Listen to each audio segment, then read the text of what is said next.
আগে যেরকম গ্যাস পাইতাম এখন এরকম পাই না, অনেক যানজট আর গ্যাসের সংকট বেশি।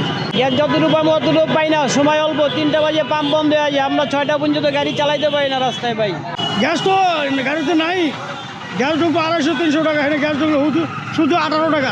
ভোগান্তি তো যা বলার মতো না, 1-1.5 ঘন্টা কোনো সময়ের কোনো দামই নেই। আর এবারে গাড়ির চাপগুলো একটু বেশি, আর সিরিয়াল তো দেখতেই পারতেছেন বিশাল লম্বা।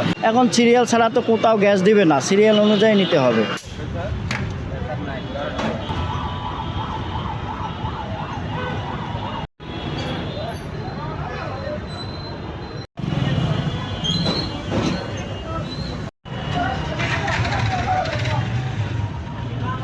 গ্যাসের জন্য তো অনেক কষ্ট করতে হয়, বাসা বাড়িতেও গ্যাস নাই, এই পাম্পেও গ্যাস নাই, যেহেতু প্রেশার নাই তো সেজন্য মনে করেন গ্যাস ঢুকে না, 50 টাকা 100 টাকা ঢুকে 1-2 টিপ মালে শেষ হয়ে যায়। সময় বেশি যায় না, কিন্তু গ্যাস যতটুকু দরকার ততটুকু পাই না। ধরেন আপনার গ্যাস ঢুকবো 700 টাকা আর এই জায়গায় ঢুকে 300 টাকা। 6 ঘন্টা গ্যাসের অপেক্ষা কি একটা বাংলাদেশে এত গাড়ির মধ্যে গাড়ি চলে? 6টার থেকে যে 9টা ছিল সেটা ঠিক আছিল, এখন 3টা থেকে 9টা, এখন আমাদের জন্য অনেক কষ্ট হয়ে গেছে। প্রেশার নাই, গ্যাসও যাই ঢুকে কোনো পাম্পে 250, কোনোভাবে 150, কোনোভাবে 200 এরকম ঢুকে। তা আমরা গ্যাস নিয়ে তো ওরকম আয় পাইতেছি না। 18 টাকার গ্যাস দিয়ে একটা টিপ মারতে পারবো না। আর এদিকে মহাজনকেও বোঝান না, মহাজন কমা 1100, কথা বলছেন। এদিকে রাস্তা পাই না খাপ, এদিকে অটো চালায় পাওয়া যায় না টিপ, 3টায় পাম্প বন্ধ, বাসা গেলে বউ কথা কোনো টাকা নাই, কী করবেন আপনার?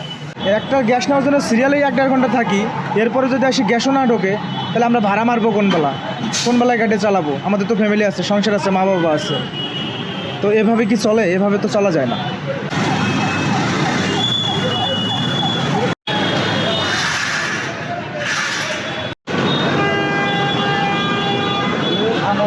প্রেশার কম দেখে এই কারণে কম যাচ্ছে, আর মানুষেরও ভোগান্তি প্রেশার কম থাকলে। আর 3টা বাজে পাম্প বন্ধ, 9টা বাজে খোলে, এই কারণে সব দিক দিয়ে সমস্যা আর কি।